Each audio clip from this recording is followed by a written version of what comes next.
Hello everyone, कैसे हैं आप सब। एक बार पुनः से कोचिंग क्लासेस पर स्वागत है। उम्मीद करता हूं आप सब अच्छे होंगे, मस्त होंगे, बेहतर होंगे, आपकी पढ़ाई बेहतर चल रही होगी। क्लास 12 फिजिक्स एनसीईआरटी में बच्चों चैप्टर 5 चुंबकत्व एवं द्रव्य में बहुविकल्पीय प्रश्न जो भी हैं, महत्वपूर्ण प्रश्न हैं, उनके बारे में चर्चा करेंगे। और आप किसी भी स्टेट बोर्ड से हैं सभी के लिए हेल्पफुल होगा। जो वेरी इंपॉर्टेंट रहेगा, जैसे एमपी बोर्ड वाले बच्चों के लिए जो भी इंपॉर्टेंट रहेगा वो ज़रूर मैं बताऊंगा कि ये वेरी इंपॉर्टेंट है, उसे मेंशन करके नोट जरूर कर लेना। वैसे बच्चों आप लोगों को नोट्स लेना बहुत ज़रूरी है, क्योंकि नोट्स में सारी चीज़ें प्रोवाइड की जा रही है। बाकी आप सबको नंबर मेरा पता ही होगा, जिनको नोट्स लेना है तो ले सकते हैं।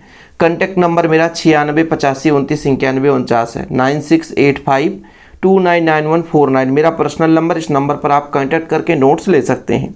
चलिए शुरू करें बच्चों।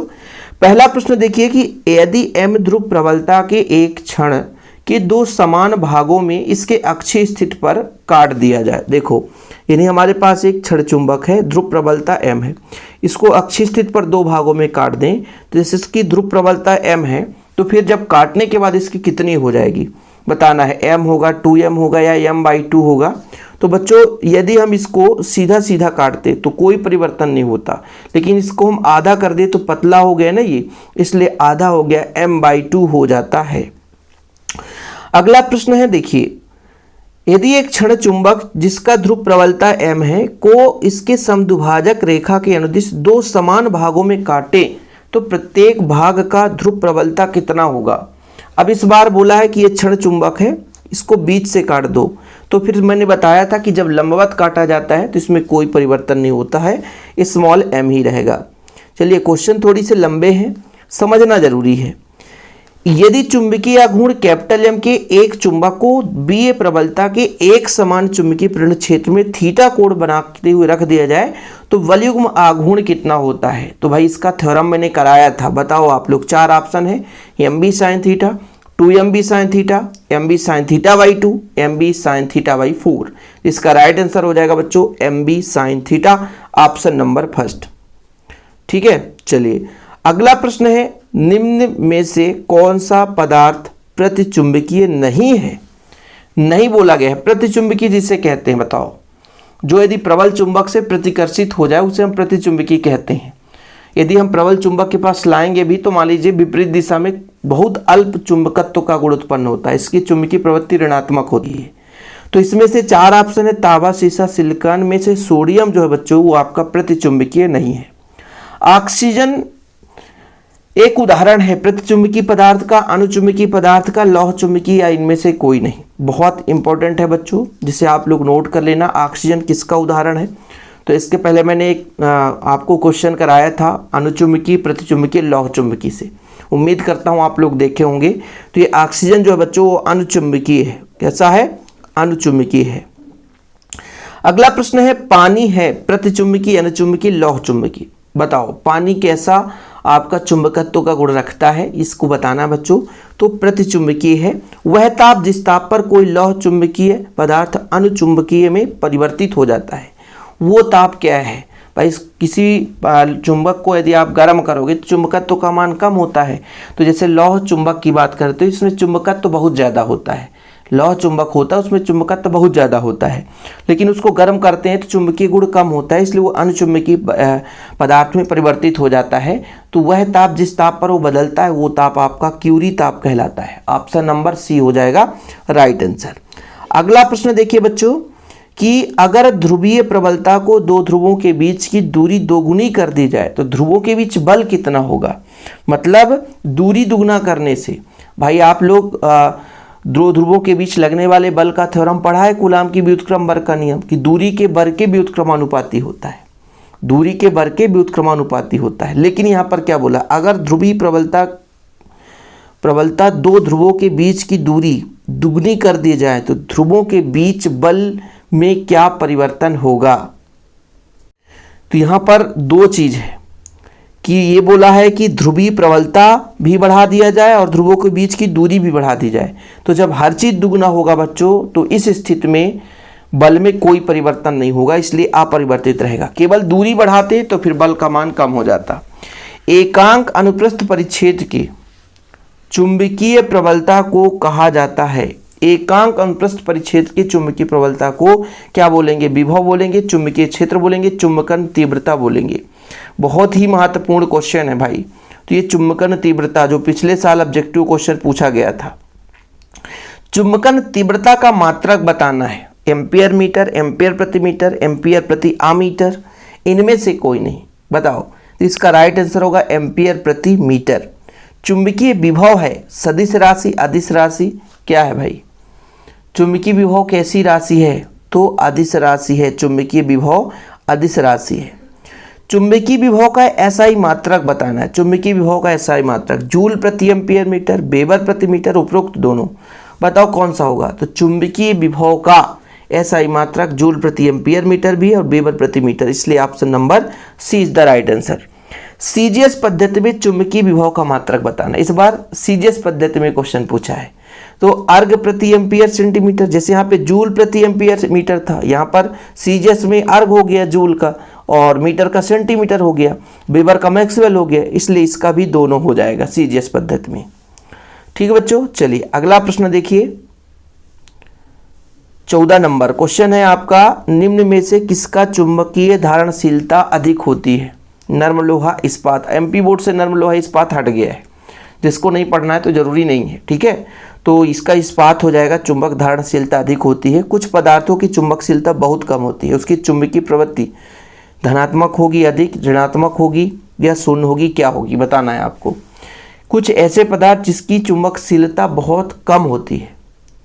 ठीक है, तो यदि कम होती है तो बच्चों ऋणात्मक होनी चाहिए। कम होती है मतलब ऋणात्मक, यानी ऑप्शन नंबर डी हो जाएगा राइट आंसर। आगे देखिए, शक्तिशाली विद्युत चुंबक बनाया जाता है। एमपी बोर्ड से ये भी सिलेबस से हट गया है। विद्युत चुंबक हट गया है, अभी तक था लेकिन इस साल हट गया है। तो नरम लोहे का स्थायी विद्युत चुंबक बनाया जाता है, इसलिए इसे आपको पढ़ने की जरूरत नहीं है एमपी बोर्ड वाले बच्चों के लिए। बाकी के लिए सबके लिए हेल्पफुल है। यदि किसी स्थान पर पृथ्वी के चुंबकीय क्षेत्र के क्षैतिज एवं ऊर्ध्वाधर घटक समान है तो उस स्थान पर नति कोण कितना होगा? बताओ बच्चों, नति कोण का मान कितना होगा? तो 45 डिग्री होगा। कितना होगा? 45 डिग्री। अगला प्रश्न है, निम्न में से किसका चुंबकशीलता अधिकतम होता है बच्चों? अनुचुंबकीय पदार्थ, प्रतिचुंबकीय, लौह चुंबकीय, इनमें से तीनों का नहीं। तो राइट आंसर बता दो भाई, इसका लौह चुंबकीय। चुंबकशीलता सबसे ज्यादा लौह चुंबकीय का होगा, क्योंकि प्रतिचुंबकीय का सबसे कम होता है। ठीक है, अनुचुंबकीय का थोड़ा सा ज्यादा होता है, लेकिन लौह चुंबकीय का बहुत ज्यादा होता है। चुंबक को संतुलित अवस्था में थीटा कोण घुमाने में किया गया कार्य, इसके लिए कितना फार्मूला निकल कर आता है? बताओ। 4 ऑप्शन है बच्चों, एक mb 1 minus cos theta, B 1 minus cos theta, तो इसका राइट आंसर हो जाएगा फर्स्ट नंबर। ठीक, 19 नंबर का बी। अगला प्रश्न है, एक विक्षेप चुंबकत्वमापी में अधिकतम विक्षेप कितना संभव है, कितना हो सकता है? 45 डिग्री, 60 डिग्री, 90 डिग्री या 180 डिग्री। अधिकतम 45 डिग्री विक्षेप हो सकता है, इससे ज़्यादा नहीं। वेबर प्रति मीटर स्क्वायर किसका मात्रक है बच्चों? बताना है। ठीक है, वेबर प्रति मीटर स्क्वायर कई बार क्वेश्चन पूछा गया है।